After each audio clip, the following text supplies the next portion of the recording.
Hey guys, it's Elbethium back with another video for Black Myth Wukong, and I'm gonna be supplementing the original guide for the final boss of the game. There has been a patch that added a few new attacks and whatnot, and I'm gonna be getting right into it here. I won't be covering the whole build. You can still check that out in the original video. Nothing at all has changed, and you know how this goes. Before I even think about asking you to click that like or subscribe button for me, please allow me the chance to earn that from you. And with that being said, let's get in on this.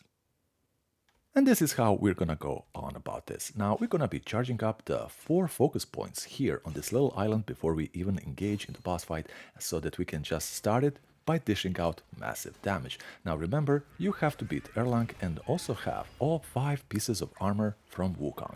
That is gonna be giving you the Wukong stance. You're gonna be having 4 focus points.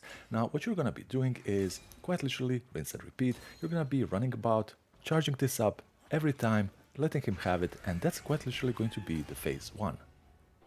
And phase 2, which is basically the problem. Now this always starts the same way. He backs up over there and transitions into that far-reaching attack every single time. You need to get this right. The first attack, you jump, and then you give it half of a second, not whole second, do not button mash, just half of a second, and you dodge again. And then he is pretty much open. Now I am using a very flawed footage because I want to show you just how awesome this is, and how it actually works. I gave away a big ace up my sleeve right here at the beginning because I shouldn't have used the fan. I should have kept the fan. I should have just used the stone monkey. Now, when it comes to the stone monkey, do not try to charge up focus points. Just don't do that, because that actually depletes the transformation sooner. What you're gonna be doing is dodging away and also then just pressing the triangle for this distance closing attack. And what you wanna do at the beginning of this boss fight is make him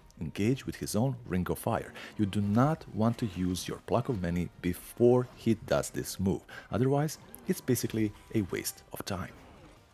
And the timing of your pluck of many is going to be everything. Now I fully recommend, I cannot stress this enough, that you only use the pluck of many once you have him against the edges of the arena. Now I like to immobilize him first, follow that up with a hit from the Wandering Wicked for that incredible damage, and then call in the posse. Now once the posse is there on the field, you need to be careful not to hit him when he is in rock solid, because that is a big risk for this whole thing. It's gonna be engaging in that very long animation, and your posse is still gonna be there with the timer wasting away. Now this is what I mean. Use it at the edges of the arena, doesn't matter where. After this update, he just sits there, stands there, lets them pummel him.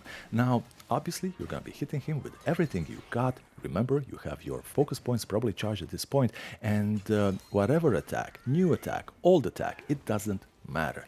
Keep in mind, you have the Cloud Step, which is an incredible get out of jail free card for whichever attack is giving you the most trouble. Now this is why we have a lot, and I do mean a lot of mana, because we are going to be relying on Immobilize and Cloud Step to also wait out the recharging time of the fan, and also again the Wandering Wicked. If you have to heal during the Cloud Step, or if you do heal, always button mash the dodging button. Otherwise, he might be hitting you with that Immobilize, stealing your gourd and healing himself, and you really do not want that. Guys, I'm sorry about that. I say again, you don't have to be scared of this guy. You got this. If you get frustrated, leave the game for an hour, 2 hours, maybe even a day or two. Give your muscle memory a chance to remember, and always be calm. If you're playing angry, you are not gonna beat him. Guys, this is basically it. I fully believe you got this. Make me proud, and let me know in the comments. Bye-bye.